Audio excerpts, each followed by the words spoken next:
Budget पारित नभएर सरकार अल्पमतमा पर्ने संकेतपछि मन्त्री परिषद हेरफेरलाई तत्कालै रोकियो। लोकतान्त्रिक समाजवादी पार्टीलाई समेत सरकारमा ल्याउने गृह कार्य। स्थानीय तहका नवनिर्वाचित जनप्रतिनिधिले लोकप्रिय कार्यक्रम र नीति सार्वजनिक गर्दै वितरणमुखी काम अघि सार्दा दीर्घकालीन असर गर्ने विज्ञहरूको भनाई। गिरोहद्वारा भिजिट भिसाका नाममा पछिल्लो 1 वर्षमा 80,000 नेपालीलाई युएई पुर्याउन सफल। अमेरिका हिँडेका 81 नेपाली मोरक्कोबाट फर्काइए। बेलायती प्रधानमन्त्री जोन्सनलाई संसदमा विश्वासको मत प्राप्त, पक्षमा 211 मत। र अन्तर्राष्ट्रिय मैत्रीपूर्ण फुटबल म्याचमा दक्षिण कोरियाद्वारा चिली पराजित। नमस्कार, कान्तिपुर डायरीका साथमा साथी केशु र म अनिल। समाचार अब विस्तारमा। आफ्नो पार्टीका मन्त्रीलाई फिर्ता बोलाएर नयाँलाई मन्त्री परिषदमा पठाउने एकीकृत समाजवादीको निर्णय तत्काललाई थाँती रहने भएको छ। एकीकृत समाजवादीका मन्त्रीको हेरफेरले अन्य दलमा पनि असर गर्ने र असन्तुष्टि बढेर वार्षिक बजेट पारित गर्न गाह्रो हुने देखिएपछि सत्ता गठबन्धनका नेताहरू पछि हटेका हुन्। बजेट पारित नभए सरकार अल्पमतमा पर्छ। बालुवाटारमा हिजो बिहान बसेको सत्ता गठबन्धनका शीर्ष नेताहरूको बैठकमा मन्त्री परिषद हेरफेर गर्ने निर्णयपछि एकीकृत समाजवादी र जनता समाजवादी पार्टीमा उत्पन्न विवादबारे छलफल भएको थियो। छलफलमा प्रधानमन्त्री शेरबहादुर देउवा र माओवादी अध्यक्ष पुष्पकमल दाहालले अहिले मन्त्री हेरफेर गर्दा अरू पार्टीमा पनि प्रभाव पर्ने भन्दै तत्कालका लागि निर्णय रोक्न एकीकृत समाजवादीका अध्यक्ष माधव कुमार नेपाललाई आग्रह गर्नुभएको थियो। देउवा र दाहालले बजेट पारित भएपछि मन्त्री परिषद हेरफेर गर्दा सरकार सुरक्षित हुने बताउनु भएको थियो। त्यसपछि अध्यक्ष नेपाल बजेट पारित गरेर मात्रै मन्त्री परिषद हेरफेर गर्न सहमत भएको त्यहाँ सहभागी एक नेताले बताए। ती नेताले भने मन्त्री परिषद हेरफेरकै कारण एकीकृत समाजवादीमा विवाद चर्कियो र जसपा फुट्यो भने बजेट पारित गर्न कठिन हुन्छ। त्यसकारण अहिले जोखिम नलिने भन्ने निष्कर्षपछि तत्काललाई मन्त्री परिषद हेरफेर रोकिएको हो। एकीकृत समाजवादीमा विवाद रहेको र जसपा फुट नजिक रहेको सूचनापछि प्रधानमन्त्री देउवाले बहुमत सुरक्षित गर्न लोकतान्त्रिक समाजवादी पार्टीलाई समेत सरकारमा सहभागी गराउन गृह कार्य गरिरहनु भएको छ। तर सत्ता गठबन्धनमा यसबारे सहमति जुटेको छैन। बजेट पारित नहुँदासम्म मन्त्री परिषद हेरफेर नहुने भएपछि जसपा पनि फुटबाट तत्काललाई जोगिएको छ। मन्त्री परिषद हेरफेर रोकिएपछि एकीकृत समाजवादीका अध्यक्ष नेपालले आफ्ना मन्त्रीहरूलाई बोलाएर सम्झाउनु भएको छ।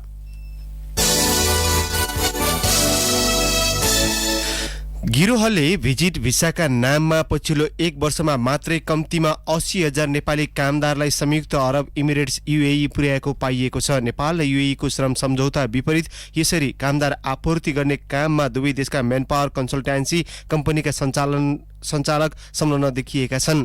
म्यानपावर र कन्सल्टेन्सी कम्पनीले आकर्षक रोजगारीको प्रलोभन देखाएर भिजिट भिसामा युएई पुर्याउने गरेका छन्।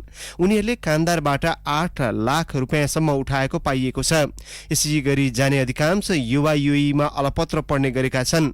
पीडितले उजुरी गरे पनि अधिकांश गिरोह कारबाहीको दायरामा आएका छैनन्। प्रहरीले भने अवैध रूपमा नेपाली कामदारलाई युएई पुर्याउने काममा संलग्नको खोजी भइरहेको दावी गरेको छ।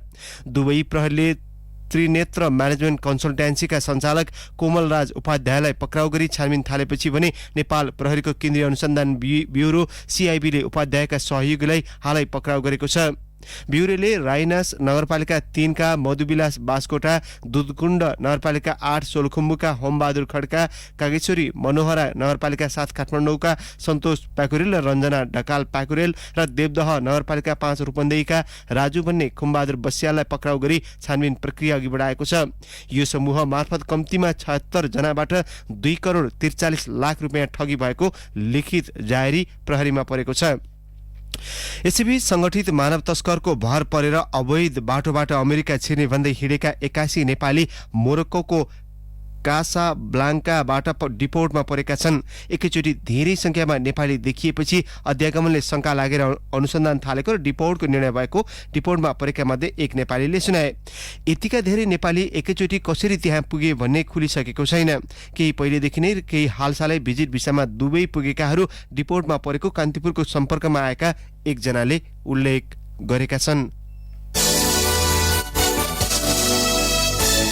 बाँकीमा 16 वर्षीय एक किशोरीमाथि सामूहिक बलात्कार भएको छ। फेसबुकमा 1 वर्षदेखि चिन्जान भएकी किशोरीलाई एक युवकले जन्मदिन मनाउन बोलाएर अन्य 6 जनासँग मिलेर उनीमाथि बलात्कार गरेको खुल्न आएको बाँकी प्रहरीका प्रवक्ता मधुसूदन नेउपानेले बताउनुभयो। बैजनाथ गाउँपालिका 8 का 17 वर्षीय हेमराज थारूले ती किशोरीलाई आफ्नो जन्मदिन बोलाएको अनुसन्धानबाट खुलेको प्रहरीले जनाएको छ। प्रहरीका अनुसार शनिबार राति र आइतबार छुट्टा छुट्टै स्थानमा किशोरीमाथि बलात्कार भएको देखिएको हो। घटनामा संलग्न हेमराज थारू, निराजन थारू, विक्रान्त थारू, प्रवीण थारू, राजकुमार थारू, विश्वनाथ थारू र निर्देश थारूलाई प्रहरीले पक्राउ गरेको प्रहरीलाई उद्धृत गर्दै हाम्रा सहकर्मी रूपा गहतराजले जनाएकी छन्। किशोरीलाई सुरुमा स्थानीय मानखोलाको जंगलमा 5 जना युवाले र पछि टहरामा लगेर 2 जना युवकले बलात्कार गरेको प्रहरीको प्रारम्भिक अनुसन्धानबाट खुलेको छ।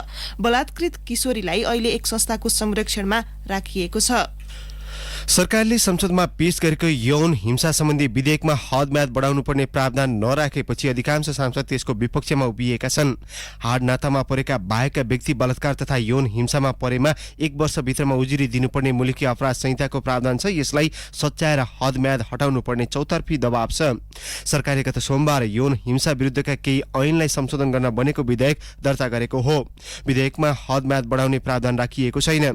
यस्तोमा सांसदहरूले संशोधन हालेर सच्याउन सक्छन्। सरकारले ल्याएको विधेयकमाथि विचार गरियोस् भन्ने प्रस्ताव सर्वसम्मतिले स्वीकृत भएपछि बलात्कार तथा यौन हिंसामा परेका व्यक्तिले उजुरी दिने हदम्याद बढाउने प्रावधान राखेर कानून बनाउने बाटो खुला भएको छ। सांसदहरूले राखेको संशोधन समेटेर संसदीय समिति वा संसदको पूर्ण बैठकले विधेयक पारित गर्ने संसदीय अभ्यास छ। काठमाडौँको कन्सल्टेन्सी सञ्चालकले एक युवतीलाई 8 वर्ष अघि बलात्कार गरेको घटना बाहिर आएपछि 1 वर्षे हदम्याद बढाउनु पर्ने बहस सुरु भएको हो। बलात्कार मुद्दामा हदम्याद राख्ने कि नराख्ने भन्ने विषयमा प्रतिनिधि सभामा बहस भइरहेको छ। सरकारले पेश गरेको विधेयकलाई लिएर सुरु बहसमा सांसदहरूले हदम्याद राख्ने कि नराख्ने, हदम्याद राखिए कस्तो अवस्थामा राख्ने भन्ने विषयमा छलफल सुरु गरेका छन्। यसैबीच सरकारले बलात्कार तथा यौनजन्य हिंसाको घटनामा उजुरी गर्ने हदम्याद तत्काल नहटाउने भएको छ। कानून, न्याय तथा संसदीय मामिला मन्त्री गोविन्द बन्दीले संसदमा हिजो बोल्दै हदम्याद सम्बन्धी व्यवस्था तत्काल हटाउन नसक्ने बताउनु भएको हो। यस्ता घटनाको उजुरी गर्ने हदम्याद हटाउन माग भएको सन्दर्भमा सरकारले कानून आयोगलाई सो विषयबारे अध्ययन गर्न जिम्मेवारी दिएको भन्दै मन्त्री बन्दीले आयोगको प्रतिवेदन आएपछि कानून सुधारबारे निर्णय गरिने बताउनुभयो।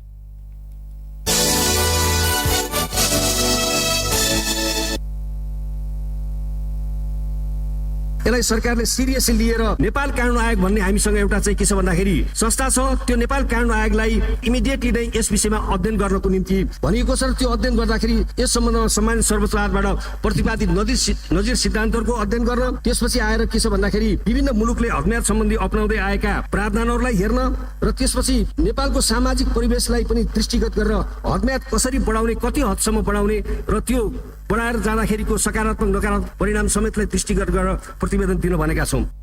हदम्यादका कारण न्यायबाट वञ्चित हुन नपरोस् भन्ने सांसदहरूको माग र जनस्तरमा उठेका विषयप्रति सरकार गम्भीर रहेको मन्त्री बन्दीको भनाइ छ। एउटा घटना विशेषलाई लिएर कानून नबन्ने उहाँले बताउनुभयो। समाजको परिवर्तनसँगै र समाजमा आएका च्यालेन्जेसहरूलाई एड्रेस गर्दै कानून सुधार गर्दै गइरहेका छौँ र त्यसरी कानून सुधार गर्दा कुनै एउटा परिघटनाबाट वा एउटा इन्सिडेन्टबाट मात्र प्रभावित नहुई समग्र कानून निर्माण गर्ने क्रममा समाजको ती सवालहरूका बारेमा अध्ययन छलफल गरेर नै कानून के छ भन्दाखेरि संशोधन र परिमार्जन गर्ने गरिन्छ। मुलुकी अपराध संहिता 2074 मा बलात्कार यौनजन्य हिंसाको घटनामा उजुरी गर्न 1 वर्षको हदम्याद राखिएको छ। अहिले सोही प्रावधान हटाउनु पर्ने माग उठिरहेको छ। काठमाडौँ उपत्यकाको फोहोर उठाउन स्थानीय जनप्रतिनिधिसँग शहरी विकास मन्त्रालय र काठमाडौँ महानगरपालिकाले सहमति गरेका छन्। शहरी विकास मन्त्री रामकुमारी झाँक्रीको रोहबरमा हिजो काठमाडौँ महानगरपालिकाका प्रमुख बालेन्द्र शाह, उपप्रमुख सुनिता डंगोल, ललितपुर महानगरपालिकाकी उपप्रमुख मञ्जली साक्य, प्रभावित धुनीबेसी नगरपालिकाका प्रमुख बालकृष्ण आचार्य, ककनी गाउँपालिकाका अध्यक्ष सुमन तामाङ लगायत जनप्रतिनिधिको बैठकले फोहोर विसर्जन गर्ने सम्बन्धमा सहमति जुटाएको हो। यसका लागि भएको सहमतिमा बञ्चरे डाँडा फोहोर व्यवस्थापन आयोजनाका निर्देशक रविन्द्र बोहरा, प्रमुख प्रशासकीय अधिकृतहरू काठमाडौँ महानगरका लोकनाथ पौडेल, धुनीबेसी नगरपालिकाका हरिदत्त कणेल र ककनी गाउँपालिकाकी गीता कुमारी शर्माले हस्ताक्षर गरेका छन्।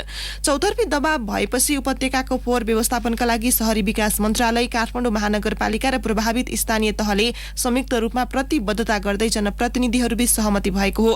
नयाँ सहमति अनुसार मन्त्रालयले आगामी आर्थिक वर्षमा प्रभावित क्षेत्रका 5 5वटा सडक निर्माणका लागि 42 करोड 50 लाख, नदी नियन्त्रण, सामुदायिक भवन, मन्दिर निर्माण र वृक्षारोपण कार्यक्रमका लागि 1 करोड 70 लाख विनियोजन गर्ने, जग्गा अधिग्रहणको सम्बन्धमा वातावरणीय प्रभाव मूल्याङ्कनको प्रतिवेदन प्राप्त भएपछि सोको आधारमा अधिग्रहण गर्नुपर्ने जग्गा एकिन गरी प्रक्रिया सुरु गर्नेछ।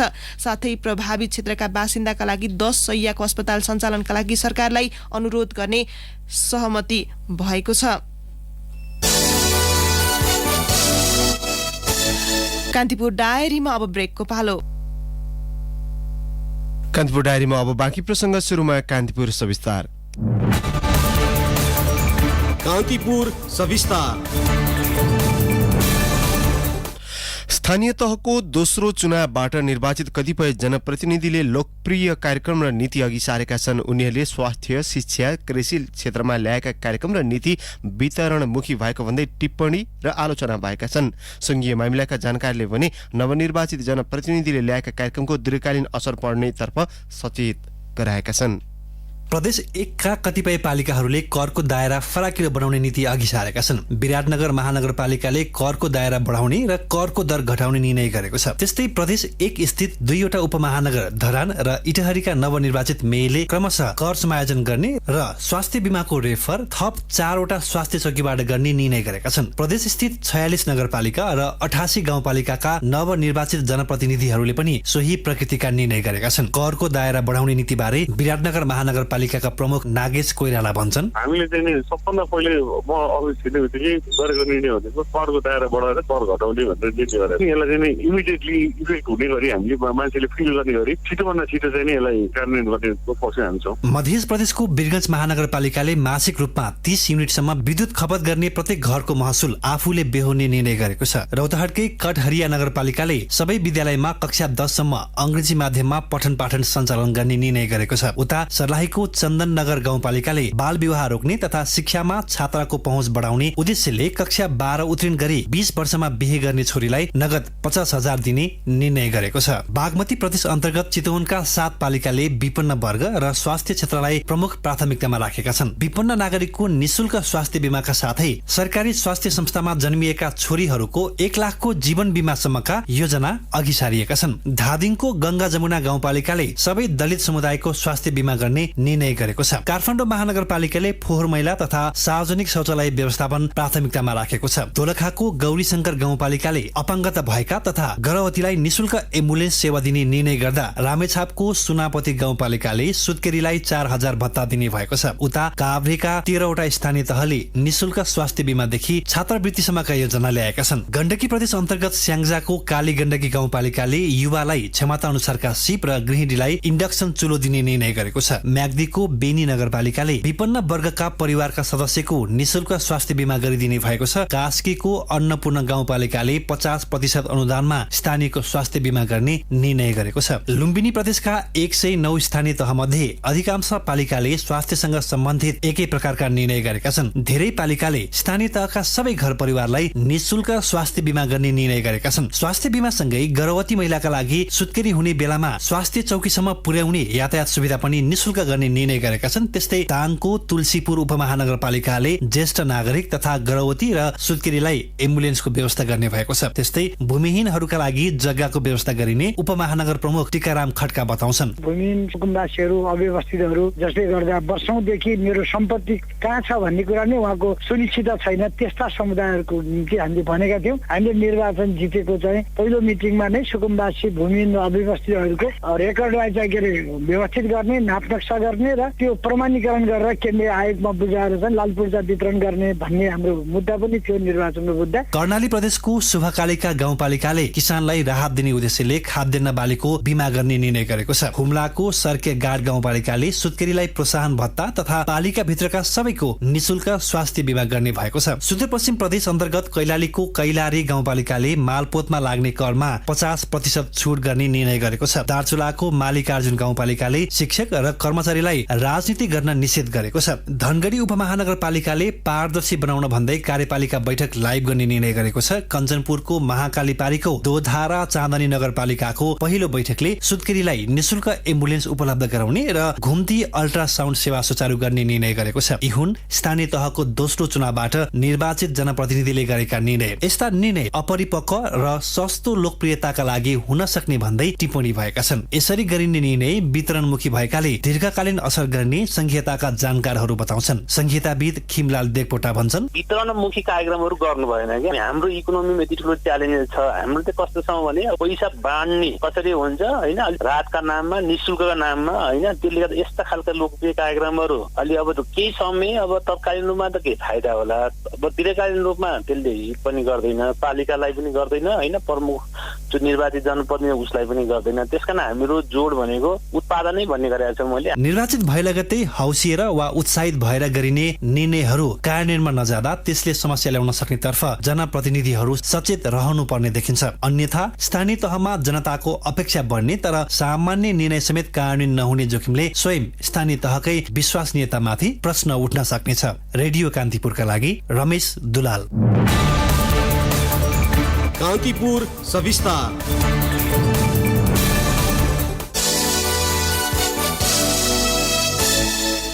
बागमती र गण्डकी प्रदेशमा दर्ता भएका सवारी साधनमा आगामी साउन 1 गतेभित्र इम्बोस्ड नम्बर जडान नगरिए जरिवाना गर्ने सरकारको तयारीप्रति सांसदले आपत्ति जनाएका छन्। इम्बोस्ड नम्बर जडानका लागि सरकारी निकायले गरेको गल्ती र कमजोरी छाडेर नागरिकलाई शास्ति दिन खोजिएको भन्दै संसदभित्र विरोध भएको हो। प्रतिनिधि सभाको बैठकमा बोल्दै नेपाली कांग्रेसका सांसद गगन थापाले इम्बोस्ड नम्बर राख्न जबरजस्ती गरिए नागरिक तहबाट अवज्ञा हुने बताउनुभयो। यत्रो महँगो छिमेकी भारतसँग तुलना गर्यो, अरू देशसँग तुलना गर्यो भने 5 गुणा 6 गुणा बढी पैसा लिएर त्यो पनि 1 गतेभित्र गर्ने भए कर, नभएदेखि देखाइदिन्छु भनेर जसरी धम्की दिएको छ, धम्कीको यो भाषा गलत छ। यसलाई खारेज गर्नुपर्छ। सम्माननीय सभामुख महोदय, म तत्काल सरकारसँग माग गर्न चाहन्छु यसको तत्काल पुनरावलोकन होस्, यसलाई सस्तो पनि बनाइयोस्, सबैभन्दा ठुलो कुरा नागरिकलाई शास्ति दिने काम नगरियोस्। त्यसले यो बेलामा म सरकारलाई फेरि अनुरोध गर्छु जबरजस्तीलाई बन्द गरियोस्, होइन भने नागरिकले अवज्ञा गर्छन्। यातायात मन्त्रालयले गत मङ्सिर 1 गतेदेखि नाम टुङ्गो लागेको प्रदेशको यातायात कार्यालयमा दर्ता भएका सवारी साधनमा इम्बोस्ड नम्बर लागू गर्ने निर्णय गरेको थियो।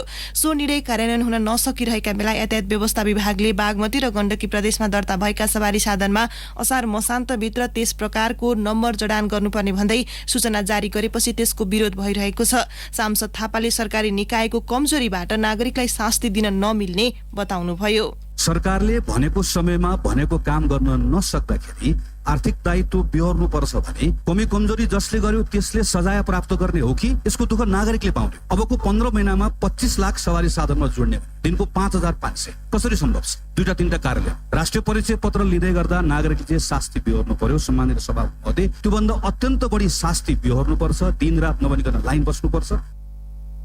विभागको सूचना खारेज गरेर निर्णयमा पुनर्विचार गर्न समेत उहाँले माग गर्नुभएको छ। बर्दियामा समस्याग्रस्त बाघलाई नियन्त्रणमा लिन माग गर्दै सडक अवरोध गरेर प्रदर्शनमा उत्रिएका सर्वसाधारण र प्रहरीबीच झडप हुँदा 1 जनाको मृत्यु भएको छ। सडक खुलाउन लाग्दा भएको झडपमा गोली लागेर घाइते मधुवन 2 की 18 वर्षीय नवीना चौधरीको मृत्यु भएको हो। काखीमुनि गोली लागेका राकेश चौधरीको उपचार भइरहेको छ। एसपी वीरबहादुर शाहीका अनुसार स्थानीयको ढुङ्गामुढाबाट प्रहरीतर्फ 9 जना घाइते भएका छन्। रोल्पा कारागारबाट शंकास्पद रूपमा छुटेका सुर्खेतका विजय विक्रम शाह लागू औषध मुद्दामा भारतको उत्तर प्रदेशको कारागारमा रहेको पाइएको छ। उनका नाममा रहेको एक बैंक खातामा केही महिना अघि मात्रै 11 लाख रुपियाँ जम्मा भएको पनि खुलेको छ।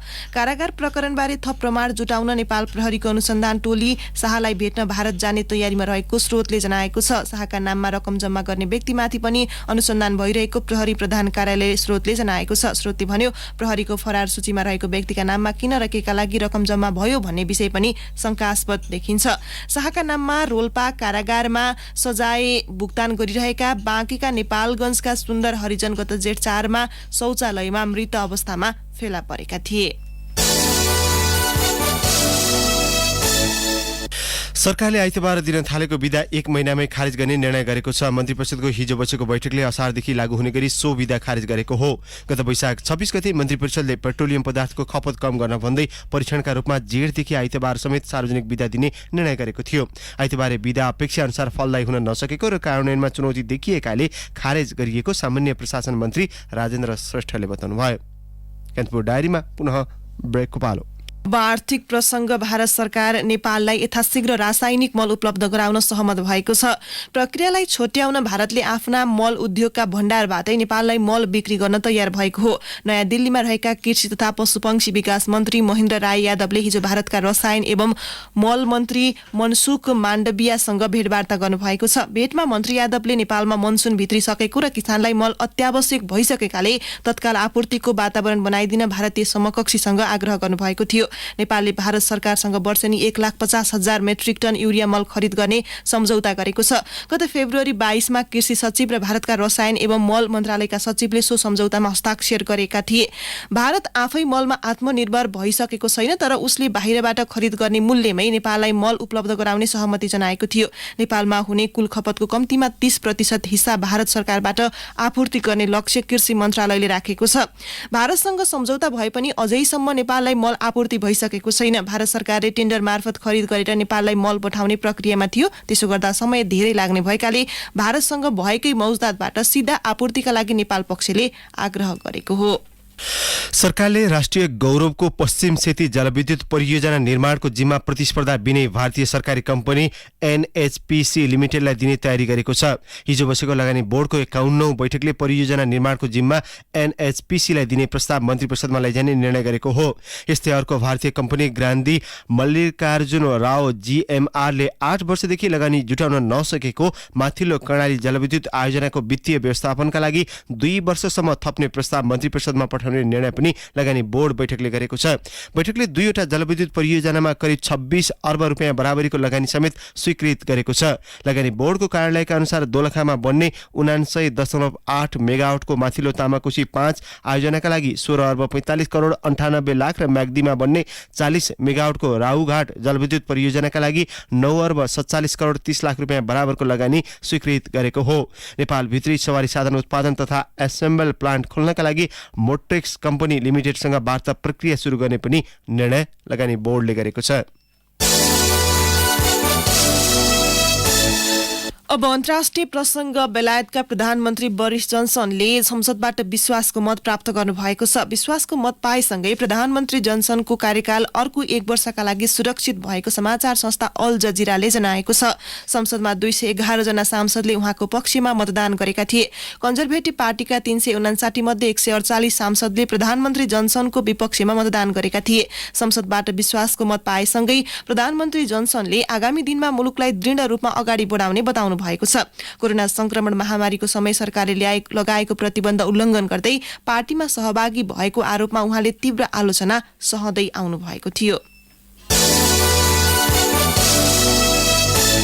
अब खेल प्रसङ्ग। एसियाली टोली दक्षिण कोरियाले अन्तर्राष्ट्रिय मैत्रीपूर्ण फुटबल म्याचमा दक्षिण अमेरिकी राष्ट्र चिलीलाई पराजित गरेको छ। दक्षिण कोरियाले घरेलु मैदानमा 10 खेलाडीमा समेटिएको चिलीलाई 2-0ले पराजित गरेको हो। कोरियाको जितमा ही चान हुआङ र ह्युन मिङ सनले गोल गरेका थिए। खेलको 12औं मिनेटमा ही चानले गोल गर्दै घरेलु टोलीलाई सुरुवाती अग्रता दिलाए। दोस्रो गोल ह्युङ मिनले इन्जुरी टाइममा गरेका थिए। चिली 52औं मिनेटमा 10 खेलाडीमा समेटिन पुगेको थियो। उसका एलेक्स इवाकाचे दोहोरो पहिलो कार्डका कारण मैदानबाट बाहिरिएका थिए। अब मौसम सम्बन्धी जानकारी। प्रदेश 1 मधेस बागमती र गण्डकी प्रदेशमा आंशिक बदली रही केही स्थानमा मध्यम वर्षाको सम्भावना रहेको जल तथा मौसम विज्ञान विभागले जनाएको छ। केही बेर अघि 21 डिग्री सेल्सियस मापन गरिएको काठमाडौँ उपत्यकाको अधिकतम तापक्रम आज 27 डिग्री सेल्सियस पुग्ने विभागको अनुमान छ। सूर्योदय बिहान 5:08 भयो भने सूर्यास्त साँझ 6:58 हुनेछ। हवस्, प्रसङ्ग सहित कान्तिपुर डायरीको यो बुलेटिन अहिलेलाई यहीँ सकिन्छ। साथी केशु र म अनिल बिदा माग्छौँ। नमस्कार।